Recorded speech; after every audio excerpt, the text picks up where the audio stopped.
നട അടച്ചപ്പോൾ ഞാൻ എന്ത് പറഞ്ഞു, അമ്മ എനിക്ക് കൃഷ്ണനെയൊന്നും ഇഷ്ടമല്ല, അമ്മ കാണണമെങ്കിൽ കണ്ടോളൂ. ദിവസം എൻ്റെ സ്വപ്നത്തിൽ പോലെ വന്നു, എന്നെ അവമാനിച്ചു, നട അടച്ചിട്ട് അത് തുറന്നാലേ എത്ര പോകാൻ പാടും, അതിനെന്താ പ്രായശ്ചിത്തം ചെയ്യുക ചോദിച്ചു. അപ്പോൾ അത് ജ്യോത്സ്യൻ പറഞ്ഞു ശയന പ്രദർശനം, അല്ലാണ്ട് വേറെ യാതൊരു അത്രയും തെറ്റാ ചെയ്തത്.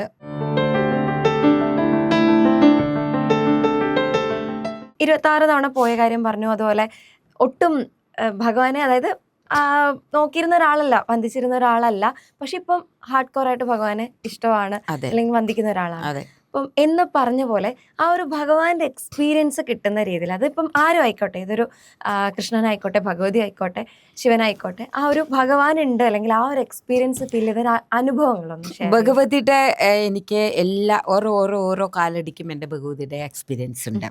അത് ഒന്നല്ല, 1008 ഉണ്ട്. ഞാൻ കുട്ടിക്കാലം മുതലേ വിളിച്ചാൽ ഞാൻ വല്ല ഭ്രാന്തി കുട്ടികളെ പോലെ സംസാരിച്ചിരുന്നു ഭഗവതിയോട്. അപ്പോൾ അതൊക്കെ അത് പറഞ്ഞാൽ ഒരു കണക്കില്ല, അത് തുറന്നാൽ നമുക്ക് ശിവരാത്രി വേണം സംസാരിക്കാൻ. പക്ഷെ ഒരു കൃഷ്ണൻ്റെ ഒരു ഇത് പറയാം, കൃഷ്ണൻ്റെ ഒരു ഇത്, ഞാൻ കൃഷ്ണനെ മാനിക്കുന്നവളല്ലായിരുന്നു. അപ്പോൾ എൻ്റെ അമ്മ ഭയങ്കര കൃഷ്ണഭക്തിയായിരുന്നു.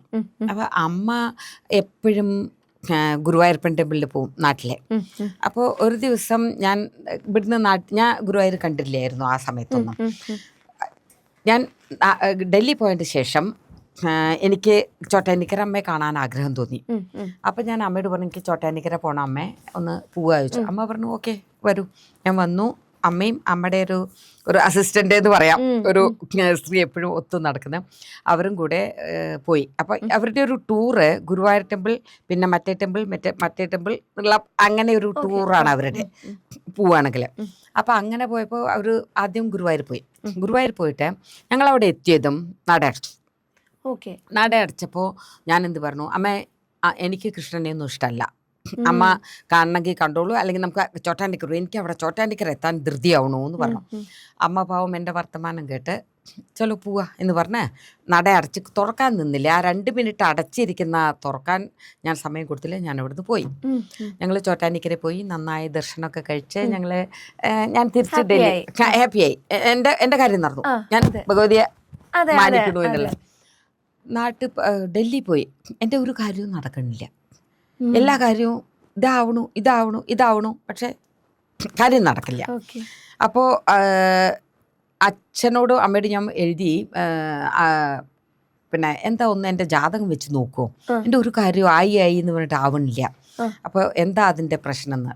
അപ്പം നോക്കിയപ്പോൾ പറഞ്ഞു എന്തോ ഗുരുവായൂരപ്പൻ്റെ ഒരു കോവുണ്ട്. അപ്പം ഞാൻ നോക്കിച്ച ആള് പറഞ്ഞു, ജ്യോത്സ്യൻ പറഞ്ഞു. ഞാൻ പറഞ്ഞു ഗുരുവായൂരപ്പനെ ഞാൻ മാനിക്കുന്നില്ല, പിന്നെ ഇപ്പം എന്തിനാ എന്നോട് ദേഷ്യപ്പെടണ? അപ്പൊ നമ്മൾ സ്നേഹിക്കണ്ടെങ്കിലേ നമ്മൾ ദേഷ്യപ്പെടും. ഞാൻ ഭഗവാനായിട്ട് എനിക്ക് യാതൊരു ബന്ധവും ഇല്ല, അപ്പൊ പിന്നെ എന്താ അതെ ചോദിച്ചു.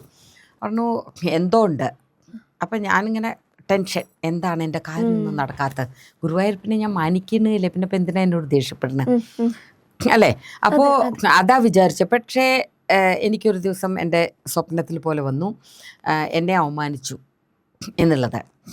അപ്പോൾ എനിക്ക് തോന്നി, എനിക്ക് തന്നെത്താനെ അത് എൻ്റെ ഓർമ്മയിൽ വന്നു. ഞാൻ നട അടച്ചിട്ട് അത് തുറന്നാലേ എത്ര പോകാൻ പാടും, ആ നട അടച്ചിട്ട് ഒരു 5 മിനിറ്റിന് അടയ്ക്കുമല്ലോ, എപ്പോഴും അടയ്ക്കും തുറക്കും, അത് തുറന്നാലേ എത്ര ഇവിടുന്ന് പോകാൻ പാടും. അപ്പം ഞാൻ അതാണ് എന്ന് പറഞ്ഞു. അപ്പം ഞാൻ അമ്മയോട് ചോദിച്ചു, എന്താണ് അത്, അതിനെന്താ പ്രായശ്ചിത്തം ചെയ്യുക ചോദിച്ചു.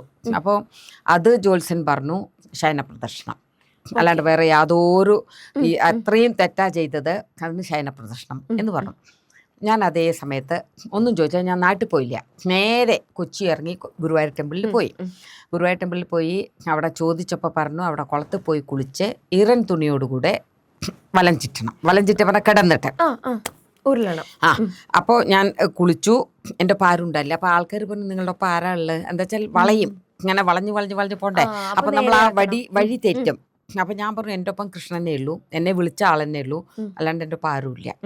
അപ്പോൾ നോയിക്കോളൂ എന്ന് പറഞ്ഞു. ഞാൻ പറഞ്ഞു കണ്ണടക്കണേ, കണ്ണ് തുറന്നു കഴിഞ്ഞാൽ നമുക്ക് തല ചുറ്റും, അപ്പോൾ കണ്ണടച്ചിട്ടാ ചെയ്യാം. ഞാൻ നടയിൽ കിടന്നു, ഉരുണ്ടിട്ട് ലാസ്റ്റിൽ വന്ന് ഭഗവാന്റെ മുമ്പിൽ നിന്നു, നട തുറന്നു, ദർശനം ചെയ്തു, മാപ്പ് ചോദിച്ചു, ഞാൻ പോയി. അതിൻ്റെ ശേഷം ഞാൻ പോയതിൻ്റെ ശേഷം എനിക്ക് എൻ്റെ എല്ലാ കാര്യങ്ങളും നടന്നു. അപ്പോൾ ഇതിലൊരു ക്വസ്റ്റ്യൻ ഉണ്ട് ആക്ച്വലി സ്ത്രീകളൊക്കെ നടക്കാൻ പാടില്ല. അതിൻ്റെതായിട്ടുള്ള ഒരു കാര്യം ഞാൻ പറയാം. ലക്ക് ഭഗവാൻ എന്നെ കൊണ്ട് ചെയ്യിക്കാൻ ഉദ്ദേശിച്ചതിന് ഞാൻ പ്രദർശനം വെച്ചു. ആ ദിവസം വൈകുന്നേരം ഈവനിങ് ന്യൂസിൽ വന്നു, പെണ്ണുങ്ങൾക്ക് ശയനപ്രദർശനം ഇനി മുതൽ ഇല്ല, അതിന് പകരം കാല് ചവിട്ടി വെച്ചിട്ടുള്ള അടിപ്രദർശനം വെച്ചാൽ മതി. പിന്നെ പെണ്ണുങ്ങൾക്ക് ചെയ്യണമെങ്കിൽ അവർക്ക് അവരുടെ ആമക്കളെ ചെയ്യിക്കാം, പിന്നെ ഭർത്താവിനെ ചെയ്യിക്കാം, അച്ഛനെ കൊണ്ട് ചെയ്യിക്കാം, ചേട്ടന്മാരെ കൊണ്ട് ചെയ്യിക്കാം, അങ്ങനെയായി. അപ്പൊ അതിൽ നോക്കൂ, എൻ്റെ ശയനപ്രദർശനത്തിന് വേണ്ടി ശ്രീകൃഷ്ണൻ വെയിറ്റ് ചെയ്തു. ആ ദിവസം മുതൽ ഇന്ന് വരെ പെണ്ണുങ്ങൾ ശയനപ്രദർശനം ചെയ്ത് കണ്ടിട്ടില്ല. അത് വലിയൊരു എക്സ്പീരിയൻസ് ആണ്. മാം, എല്ലാവർക്കും ഉള്ളൊരു സംശയമാണ്. ആക്ച്വലി ക്വസ്റ്റ്യൻ ഭയങ്കര ചൈൽഡിഷ് ആയിട്ടുള്ളൊരു ക്വസ്റ്റ്യൻ ആണ്. എന്നിരുന്നാലും ഒരു കൗതുകത്തിന്റെ പുറത്ത് ചോദിക്കാം, കൈലാസത്തിൽ പരമശിവൻ ഉണ്ടോ ശരിക്കും? തീർച്ചയായിട്ടും ഉണ്ട്. അതിനൊരു ക്വസ്റ്റ്യനേ ഇല്ല അവിടെ ഉണ്ടോ ഇല്ലയോ എന്ന്. കാരണം ഞാൻ പറഞ്ഞില്ലേ, ഞാനൊരു നിരീശ്വരവാദിയായിരുന്നു ശിവന്റെ മുകളിൽ. എനിക്ക് നമ്മൾ ആ കൈലാസം കണ്ടു കഴിഞ്ഞാൽ നമ്മൾക്ക് അതിൽ തന്നെ തോന്നും, അതിൽ ശിവനെയും കാണും, മുഖവും കാണും. പക്ഷേ നമ്മൾ ഇന്നർ പരിക്രമ ഇപ്പം ഞാൻ ചെയ്തിട്ടില്ല. ഇന്നർ പരിക്രമ എന്ന് പറഞ്ഞാൽ ആ കൈലാസത്തിൻ്റെ ഉള്ളിൽ പോവാത്രേ. അവിടെ ഒരു നമ്മളീ ഒരു മലയാളത്തിലൊരു ഇതില്ലേ, 16 പടി കടന്ന് അവിടെ ചെല്ലുമ്പോൾ ശിവനെ കാണാൻ, അങ്ങനെ ഉണ്ട് അത്രേ. ഇപ്പോഴും വിശ്വകർമ്മ ഉണ്ടാക്കിയ ഇതാണ് കൈലാസം. അറിയോ, വിശ്വകർമ്മ ശിവനും പാർവതിക്കും വേണ്ടി, പാർവതിക്ക് ശിവൻ കൊടുത്ത ഇതാണ്, ബംഗ്ലാവാണ്. ശിവൻ പറഞ്ഞു വേണ്ട, എനിക്കതൊന്നും ആവശ്യമില്ല. പക്ഷേ പാർവതി പറഞ്ഞു ലക്ഷ്മിയും നല്ല നിലയ്ക്ക് കഴിഞ്ഞു, സരസ്വതി നല്ല നിലയ്ക്ക് കഴിഞ്ഞു, ഞാൻ മാത്രം ഇങ്ങനെ ഇരിക്കുന്നത് എനിക്കിഷ്ടമല്ല എന്ന് പറഞ്ഞപ്പോൾ പാർവതിയുടെ നിർബന്ധപ്രകാരം വിശ്വകർമ്മയുടെ ശിവജി പറഞ്ഞതാണ് എനിക്കൊരു ഒരു ബംഗ്ലാവ് ഉണ്ടാക്കിയതാണ്. ആ ബംഗ്ലാവാണ് കൈലാസം. അതിൻ്റെ ഉള്ളിൽ ഇപ്പോഴും കേൾക്കണത് ആ ഭഗവാന്റെ ശിവൻ പാർവതി ഇങ്ങനെ നിൽക്കുന്നതും, പിന്നെ ശിവൻ തപസ്യ ചെയ്യുന്നതും. ശിവന് ഇഷ്ടമല്ലായിരുന്നു ബംഗ്ലാവ്, പക്ഷെ തപസ്യ തുടങ്ങി. പിന്നെ അവിടെ അവർ കിടന്നിരുന്ന കട്ടിലൊക്കെ കല്ല്, പിന്നെ ഡൈനിങ് ടേബിള് എല്ലാം ഉണ്ടെന്നാണ് പറയണത് ഇപ്പോഴും കൈലാസം. അതുകൊണ്ടല്ലേ രാവണൻ കൈലാസത്തിനെ ഇളക്കാൻ നോക്കിയത്, കൊണ്ടുപോകാൻ വേണ്ടിയിട്ട്, സൗന്ദര്യം കണ്ടിട്ട്. കൈലാസത്തിന്റെ സൗന്ദര്യം കണ്ടിട്ടല്ലേ കൊണ്ടുപോകാൻ പോയത്. അപ്പോൾ അതാണ് അവര്. പിന്നെ നമ്മൾ പോയി ഇപ്പോൾ ദേരാപ്പൂക്കിൽ നിൽക്കും. ദേരാപ്പൂക്കിൽ ഇരുന്ന് രാത്രി നോക്കിക്കോളൂ, ആ അതിൽ തന്നെ കണ്ണു വെച്ചും കൊണ്ട് നോക്കണം. നമ്മൾക്ക് എന്തൊക്കെയോ രൂപം കാണും, എന്തൊക്കെയോ കാണും. നമ്മൾക്ക് പറയാൻ പറ്റില്ല അവിടെ ഭഗവാൻ ഇല്ല എന്ന്. എന്നാൽ അപ്പോൾ ഇത് അങ്ങനെ ശിവജി ഇങ്ങനെ ഇരിക്കുന്നൊന്നും കാണില്ല, അല്ലെങ്കിൽ വേറൊന്നും അങ്ങനെയൊന്നും കാണില്ല. പക്ഷെ നമ്മൾക്ക് ആ ഒരു ഫീലിംഗ് വരും. ഇപ്പം എന്നെപ്പോലുള്ള ഒരു നിരീശ്വരവാദി അവിടെ ഇത്ര തവണ കൊണ്ടുപോകാന്നുണ്ടെങ്കിൽ അപ്പം അത്രത്തോളം അവിടെ എന്തോ ഉണ്ട്. ആ പിന്നെ മാനസരോവറിൽ രാത്രി ഇരുന്ന് കഴിഞ്ഞാൽ താരകൾ വന്ന് കുളിക്കും, നക്ഷത്രങ്ങൾ വന്ന് കുളിക്കും, സപ്തഋഷി വന്ന് കുളിക്കുന്നത് കാണാം. പിന്നെ ചില സമയത്ത് അത് നല്ല ലക്ക് വേണം. ഞങ്ങൾ ഒരു തവണയെ കണ്ടിട്ടുള്ളൂ, ഓം പറഞ്ഞിട്ടൊരു സൗണ്ട് അങ്ങോട്ട് പോകും മുകളിലേക്ക് ഇതെന്ന്. അതൊക്കെ ഭഗവാൻമാർ വന്ന് കുളിക്കുന്നതാണെന്നാണ് പറയുക. രാത്രി ബ്രഹ്മമുഹൂർത്തത്തിൽ വന്ന് കുളിക്കുകയാണ് ഉള്ള ഇതാണ്. അത് പിന്നെ മാനസരോവറിൽ കാണാൻ പറ്റും. ശിവനെ എന്താ പറയുക, എനിക്ക് ഒരാഗ്രഹമുണ്ട് മരിക്കുന്നതിന് മുമ്പേ ഇന്നർ പരിക്രമ ചെയ്യണമെന്ന്, അവിടെ പോകണം എന്നുള്ളത്. പക്ഷെ അതിനെന്താ അറിയോ, അതിന് സ്പെഷ്യൽ എക്യുപ്മെൻറ്റ്സ് ഒക്കെ വേണം നമ്മൾക്ക്. അവിടേക്കൊന്നും അങ്ങനെ പോകാൻ പറ്റില്ല.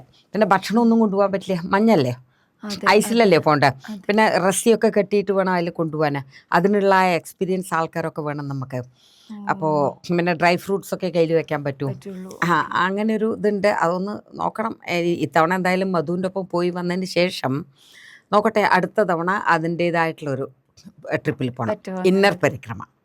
പിന്നെ അവിടെ ഒരു കുണ്ടുണ്ട്, 2 കുണ്ടുണ്ട്. ഒന്ന് ഒരു കുളം, ആ 2 കുളത്തിൽ ഒന്നിൽ വിഷം, ഒന്നിൽ അമൃത്. അതുണ്ട്, അതൊക്കെ കാണാൻ പറ്റും അവിടെ പോയാൽ ഇന്നർ പരിക്രമയിൽ. പിന്നെ ഗൗരി കുണ്ട് എന്ന് പറഞ്ഞാൽ ഭഗവതി കുളിക്കുന്ന കുണ്ടുണ്ട്, കുളം. അത് നമുക്ക് കാണാൻ പറ്റും, നമുക്ക് പോകാനും പറ്റും. പണ്ടൊന്നും പോകാൻ പറ്റില്ലായിരുന്നു, ഇപ്പം ഞങ്ങളൊക്കെ ഇറങ്ങി പോകാറുണ്ട്. അതിൽ കുളിക്കില്ല, അതിൽ തൊട്ട് തൊഴുതിട്ട് വരിക, പിന്നെ അവിടുന്ന് ജലം എടുത്തിട്ട് വരാം. അവിടെ കുളിക്കാൻ പാടില്ല, ഭഗവതി കുളിക്കുന്ന സ്ഥലമല്ലേ, അത് കാരണം. പക്ഷെ മാനസരോവറിൽ ഇറങ്ങാം, മാനസരോവറിൽ കുളിക്കുകയും ചെയ്യാം, ചെയ്തിരുന്നു. ഗൗരികുണ്ടിൽ നമ്മൾ കാല് വെക്കില്ല, കാരണം അമ്മ കുളിക്കുന്ന സ്ഥലമല്ലേ, അത് കാരണം. ഭഗവാൻ ശിവനെ പറ്റിയുള്ള മാമിന്റെ ഒരു കാഴ്ചപ്പാട് എത്രത്തോളം മാറിയിട്ടുണ്ട്? അതില് കൈലാസയാത്ര മാമിനെ എത്രത്തോളം ഇൻഫ്ലുവൻസ് ചെയ്തിട്ടുണ്ട്? ഞാൻ ഭയങ്കര ദേഷ്യക്കാരിയായിരുന്നു. പേരായിരുന്നു എൻ്റെ ഓഫീസിലായാലും പേഴ്സണൽ ലൈഫിലായാലും മൂക്കത്താണ് ശുണ്ടി. പക്ഷേ കൈലാസത്ത് പോയതിന് ശേഷം എനിക്ക് തോന്നുന്നു എന്നെയും ഐസിലിരുത്തിന. എനിക്കിപ്പോൾ ദേഷ്യം ഭയങ്കര കമ്മിയേ വരൂ. ആരെന്ത് പറഞ്ഞാലും പോടാ പുല്ലേ സാരില്ല, ഇങ്ങനെ നെവർ മൈൻഡ് എന്നുള്ളൊരു മട്ടായി. പണ്ട് അങ്ങനെയല്ലായിരുന്നു. പണ്ട് ഞാൻ ഭയങ്കര ദേഷ്യം. എനിക്ക് ആരുടെയും ഞാൻ പറഞ്ഞത് എല്ലാം ശരി, ആരും എന്നെ ഓപ്പോസിറ്റ് പറയരുത്, അങ്ങനെ ഒരു വാശി ഉണ്ടായിരുന്നു. ഇപ്പം ഇല്ല. ഇപ്പം ആ വാശിയൊക്കെ പോയി. അത് കൈലാസത്ത് പോയതിന് ശേഷം. അതിൻ്റെ മുന്നേ ഒന്നും അങ്ങനെയില്ല. ദേഷ്യം നിന്നതും ഞാൻ ഓൺ ഡ്യൂട്ടി ഞാൻ എത്ര പേരെ അടിച്ചിട്ടുണ്ട്. എന്നിട്ട് പറയെല്ലാവരും ഓൺ ഡ്യൂട്ടി അടിക്കരുത്, ജോലി പോകുന്ന. നമ്മൾ പോയാൽ പോട്ടെ, എന്നാലും ഒരു പേടിയില്ല. അങ്ങനെ ഒരു മെൻറ്റാലിറ്റി ആയിരുന്നു. ഇപ്പോൾ എനിക്ക് തോന്നുന്നു ഞാൻ ഇങ്ങനെ കൂളായാലും പറ്റില്ല. കുറച്ച് ചിലർക്ക് ദേഷ്യം വരണ്ടേ, വരുന്നില്ല. ഭയങ്കര ചേഞ്ചസ് ആക്കി. പണ്ടൊക്കെ എന്നെ പറയും ഞാൻ ഭദ്രകാളിയെ മാനിക്കുന്നതുകൊണ്ടാണ്, പിന്നെ ഭഗവതിയെ മാനിക്കുന്നതുകൊണ്ടാണ് ദേഷ്യം, ആരിലും അടങ്ങില്ല, എല്ലാം കൊണ്ട് ഞാനാണ് അമ്മ, എല്ലാത്തിലും ശക്തിശാലിയല്ലേ. അപ്പോൾ അങ്ങനെ ഒരു വിചാരമായിരുന്നു. പക്ഷേ ഇപ്പോൾ ശിവജിയുടെ അവിടെ പോയതിന് ശേഷം ഞാൻ ഭയങ്കര ബറഫ് പോലെയായി, ഐസ് പോലെയായി. ഇപ്പം നീ പക്ഷെ വേണ്ട, എനിക്ക് കുറച്ച് ദേഷ്യം വരുന്ന സ്വഭാവം വേണം ചിലടത്ത്. അതെ അതെ. എന്തുകൊണ്ടാണ് 26 തവണയും കൈലാസയാത്ര സന്ദർശിക്കാൻ തോന്നിയത്? അല്ലെങ്കിൽ എന്താ പറയാ, ഓരോ തവണ പോകുമ്പോഴും ഓരോ ഡിഫറെന്റ് ആയിട്ടുള്ള അനുഭവമാണോ അതോ സെയിം അനുഭവമാണോ? അല്ല, ഡിഫറെന്റ് ആയിട്ടുള്ള അനുഭവമാണ്. ഇപ്പോഴും ഇപ്പൊ എന്തുകൊണ്ട് പോയി എന്നല്ല ചോദിക്കണ്ടേ, ഇനി എത്ര തവണ പോകാൻ ഉദ്ദേശിക്കണോന്ന് ചോദിക്കും. കാരണം 26 തവണ പറഞ്ഞാൽ എനിക്കൊരു 26 തവണ ഒരു തോന്നണില്ല, ഒന്നും ആയ പോലെ തോന്നുന്നില്ല. വന്നു കഴിഞ്ഞാൽ പിന്നെയും ഞാൻ അപ്പോൾ ആരെങ്കിലും പറഞ്ഞേക്കുകയാണെങ്കിൽ ഞാൻ പോകും. ആ ഒരു ഇതാണ്. അത് എന്താണെന്നുള്ള എനിക്ക് ഞാൻ പറഞ്ഞില്ലേ, ഞാൻ ഭഗവാൻ എന്നെ അങ്ങനെ അങ്ങോട്ട് അട്രാക്ട് ചെയ്ത് കഴിഞ്ഞു. ഇപ്പോൾ എല്ലാം കൊണ്ടും നീ എന്നെ ദേഷ്യപ്പെട്ടതല്ലേ, നീ വാ, എൻ്റെ വലയെന്ന് നീ എങ്ങനെ നീ വെളിയിൽ പോവാ, അങ്ങനെ ഒരു ക്വസ്റ്റ്യൻ ആണ് ഇപ്പോൾ ശിവൻ ചോദിക്കുന്നത് എന്നോട്. ആ ഒരു ഡിഫറെന്റ് അനുഭവം എന്ന് പറയുമ്പോൾ മാം എന്താ ഉദ്ദേശിക്കുന്നത്? ഇപ്പോൾ ഭക്തി കൊണ്ടുള്ള ഒരു ഇതാണോ, അല്ലെങ്കിൽ ആ കാണുന്ന ഇതിലാണ്? എന്താ ഭക്തി എന്താ വെച്ചാൽ എൻ്റെ അമ്മയുണ്ട് അവിടെ, എൻ്റെ അച്ഛനും ഉണ്ട്, രണ്ടാളും ഉണ്ട് അവിടെ. പിന്നെ എൻ്റെ ആങ്ങളെയാണ്, ഞാൻ ഗണേശിയെ ആങ്ങളെയായിട്ടാണ് കണക്കാക്കണം. ആൻഡ് ആങ്ങളുടെ ഒരു റിയൽ സ്ഥലമുണ്ട്, ഗണപതി പാർവതി ഉപ്പൻ കൊണ്ടുണ്ടാക്കിയ ഒരു മൂർത്തിയാണ്. അപ്പൊ ശരിക്കുള്ള നമ്മുടെ മനുഷ്യന്റെ മൂർത്തിയായിരുന്നു. അതിനെ കാവല് നിർത്തിയിട്ടാണ് അമ്മ കുളിക്കാൻ പോയത്. കുളിക്കാൻ പോയ സമയത്ത് പറഞ്ഞു ആര് വന്നാലും കടത്തി വിടരുത്.